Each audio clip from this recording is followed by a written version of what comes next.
Hi everyone, my name is Vandana Malhotra. Let's start our today's session. My first idiom for today is a blessing in disguise. A blessing in disguise का मतलब होता है कोई भी चीज़ जो शुरुआत में हमें बुरी लगे या जिससे हमें दुख हो, लेकिन बाद में उसी चीज़ का कोई पॉजिटिव रिजल्ट सामने आए, उसी से हमें कोई खुशी मिले, तो उस केस में हम यूज़ कर सकते हैं अ ब्लेसिंग इन डिस्गाइज. और इसका सेंटेंस क्या बन सकता है? His illness was a blessing in disguise because it made him realize that health insurance is important. My next idiom for today is a dime a dozen. A dime a dozen का मतलब होता है कोई भी चीज़ जो बहुत common हो या इजीली अवेलेबल हो, तो उसको एक्सप्रेस करने के लिए हम बोल सकते हैं a dime a dozen. और इसका सेंटेंस क्या बन सकता है? Low paying jobs are a dime a dozen, but it's hard to find a good one. My next idiom for today is better late than never.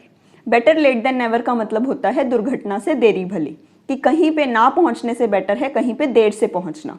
और इसका sentence क्या बना सकते हैं? Please drive slow as it's better late than never. ये थी हमारी कुछ यूजफुल इडियम्स. आने वाली वीडियोस में हम और यूजफुल इडियम्स डिस्कस करेंगे.